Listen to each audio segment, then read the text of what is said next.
We are here at Three Sisters Farm, and we're meeting Janet Elsbach, who is a contributor for Culture Magazine. She's going to make some goat mozzarella with us, but I thought you might want to see this place a little bit before we start making cheese, because it's beautiful. I've never been here. Now, Janet, you were talking about this had to be just the right goat milk. What did you mean by that? Also, Okay.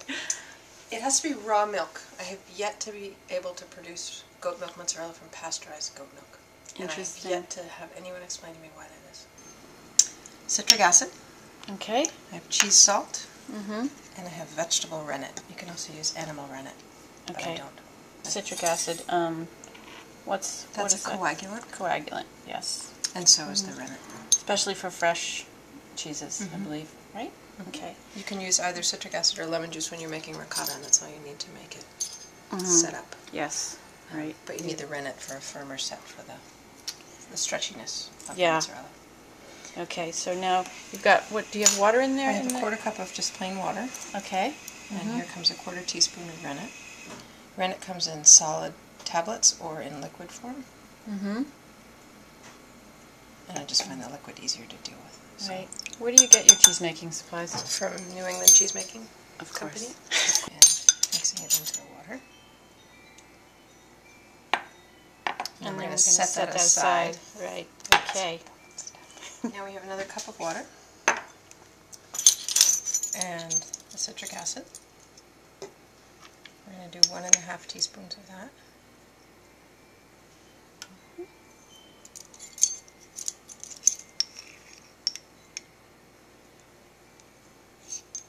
Is the water temperature critical? Just needs to be cool. Okay. Now, pouring that into the pot first, and and then here's the milk. Okay.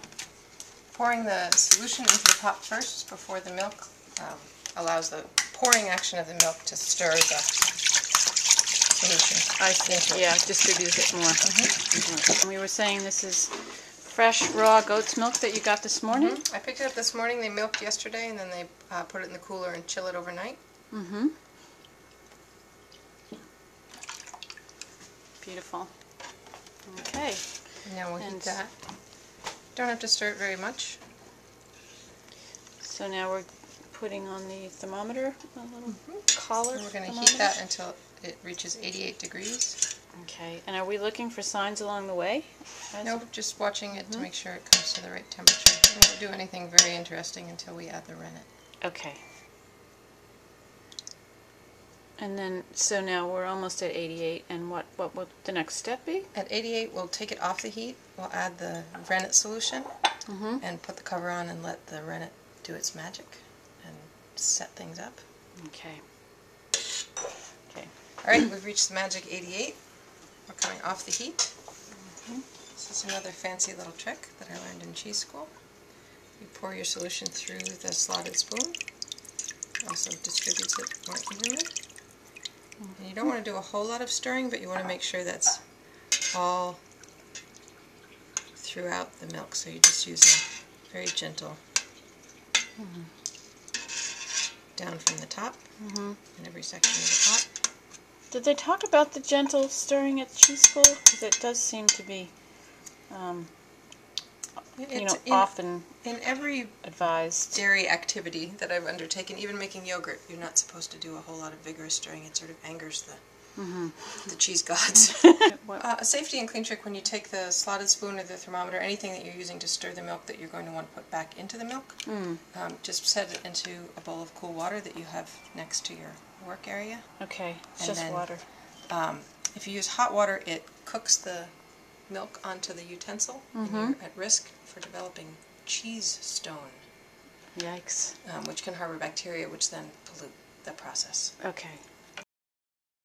You're supposed to see like a solid white. Okay. Okay, this is the adventure. This is the adventure part of This the is the video. adventure part of goat milk. Okay. But Well, look at those beautiful curds. We have beautiful curds which may not stretch. Okay. We're supposed to see a solid white surface here. We want to heat this mixture until it's 105 degrees. Okay. And we're using our stir it a little bit. cheese stir to move those curds around. It's looking stretchy. Yeah, it does. I've never seen it come together this quickly. Wow. It's basically stretched itself.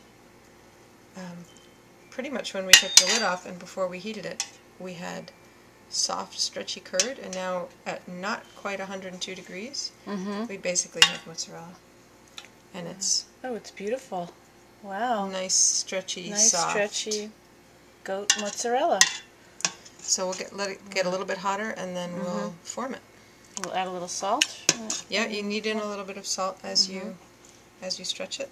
Look at that. And beautiful. Normally we'd have very, very soft curd at this point that we'd have to be very careful with, but something in that goat's breakfast gave us instant mozzarella. Instant cheese, practically. That's hard to achieve. No, don't be modest. I credit the goat. I don't think I had anything to do with it. Wow. Beautiful. So for some reason goat milk just gives you, it's a very variable experience. Sometimes it's a little bit of a struggle to get it to set up, and sometimes like today we just have, normally the water would be so hot that it would be difficult to put my hands into it. And we're not even, we're just at 106 now. And it's just perfect. It really doesn't have to be a ball. You can do it in just about any shape, and you don't have to do the whole batch at once. You could make some small balls if you wanted. You just put it in a cold water bath, because you want to immediately stop the cooking, bring the temperature right down.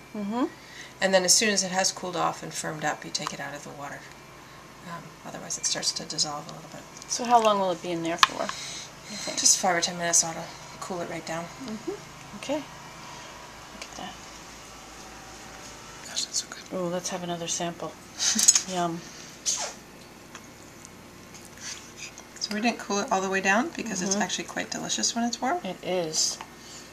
But you can see it still has a fair amount of whey.